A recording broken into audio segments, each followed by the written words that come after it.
said, that's funny. He said, but I don't think. He said, you've got a delegation of Chinese coming over there right now. He said, you're going to have to entertain them.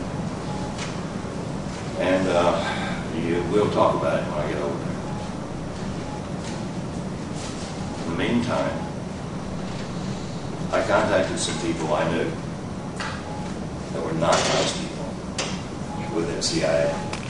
And I asked them if they could provide me any information on the codes, keys, and triggers of what this woman, this Cathy O'Brien, that might trigger her out of her existence. Because you see, when someone's under mind control, they believe that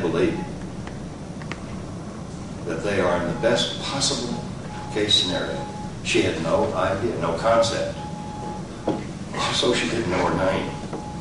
She had no clue how old she was. And she had no idea where she'd been. Well, I was given a trigger. Well, she was hyper-religious. You know, it was praise the Lord every other word.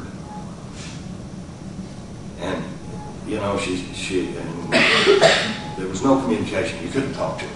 I mean, well, total airhead. She dressed like a prostitute and talked like a minister. And the contradiction alone was enough to gag me. And, frankly, I didn't want to be seen with her. Or even near me, for that matter. All I wanted to do was get her into help. And then I saw something in her that looked like I had seen before. I saw something redeemable, in other words. That there was a real person in her somewhere. So I began looking around, trying to find a qualified psychiatrist to treat her and her daughter. And you know what I found out? This was in March 1988. And how I got her out, by the way, was a telephone call. I called her and told her this was God. And to read Psalms 37:37. And to meet that man. Oh, by the way, Psalms 37:37, for those of you who are not familiar with it, starts out, Mark the perfect man. So she was to meet this man at a local Burger King, and she was to follow instructions because her life and her daughter's life depended on it.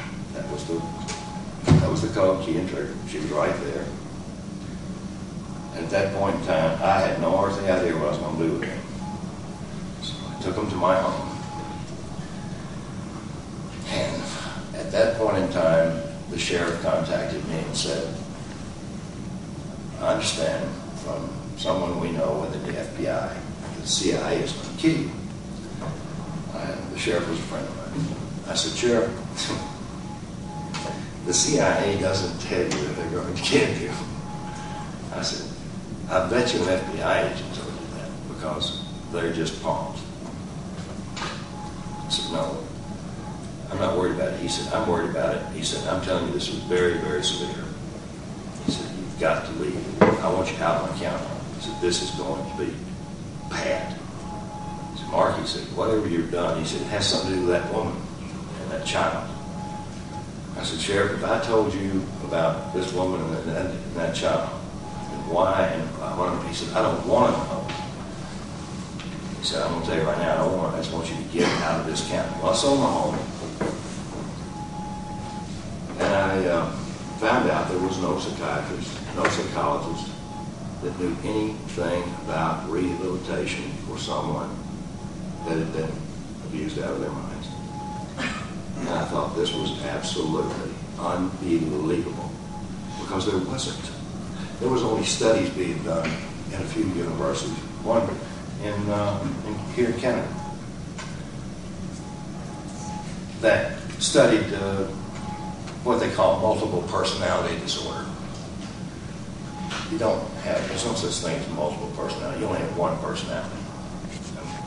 That was the first chunk of nonsense that the psychiatric community had been fed. You have one core personality, And that personality can be fragmented. Matter of fact, it can be shattered. Cathy is known in the psychiatric center community as a polyfragmented MPD. Later, that was changed, and I think it was changed because of what we did. Because we were lecturing before mental health groups all over the United States and Canada. And they changed it to dissociative identity disorder, an applicable term. But the story of how we got where we were and how we went into the courts is all compiled in a book called Transformation of America, which is now, by the way, in 9 languages in over 50 countries. I've licensed foreign publishers, legitimate ones, virtually for free. They pay a one-time fee. And if it's a friendly country, when we license it in Arabic, I did not go to Lebanon to speak. It's the only country we didn't go to. The rest of them we've all gone and we've spoken. Now, the solution, oh, by the way, Transformation of America is a condensed version of our U.S. congressional testimony. It took 10 years and 5 years. How we managed to stay alive, how Cathy was recovered. And by the way, she is a judge 100% recovered by the top psychiatrists all over the world. In other words, she did something that no one else has ever been able to do. Her recovery is due to 2 things. One of them was a lot of help that I got through the CIA. Just in phone calls, 2-3-minute phone calls, talking to people I didn't even know. I would ask them questions. If I didn't ask them the right questions, they would tell me the questions to ask, and then they'd give me the answers. I fell in love with her after she recovered, because that little spark that I saw early on, it was real. I found the person was not only intelligent, loving, kind, but she's unequivocally the best friend I've ever had, and the only person on the planet up until that time who cared to really know who I was, because I had lived a double life. With these facts, mind control is an essential component of what's going on in our world today.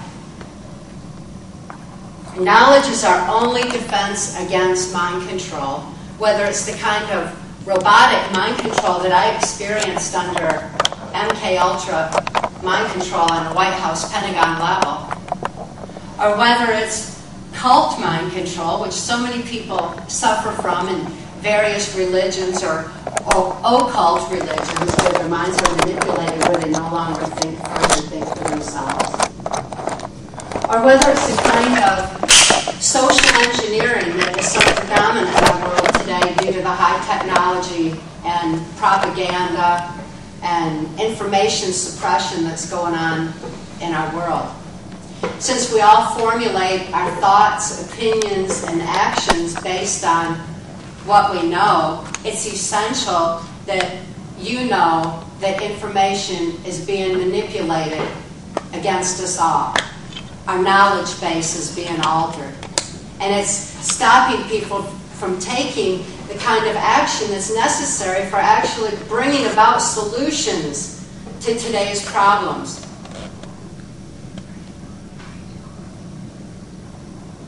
This information control is not only coming on through our medias and through the technological advancements, but it's also in the school systems and affecting our children as well. So for our own sake and for the sake of our children, for the sake of the future, it's imperative that you understand exactly what mind control is. I'm not so much interested in talking about my past, or I don't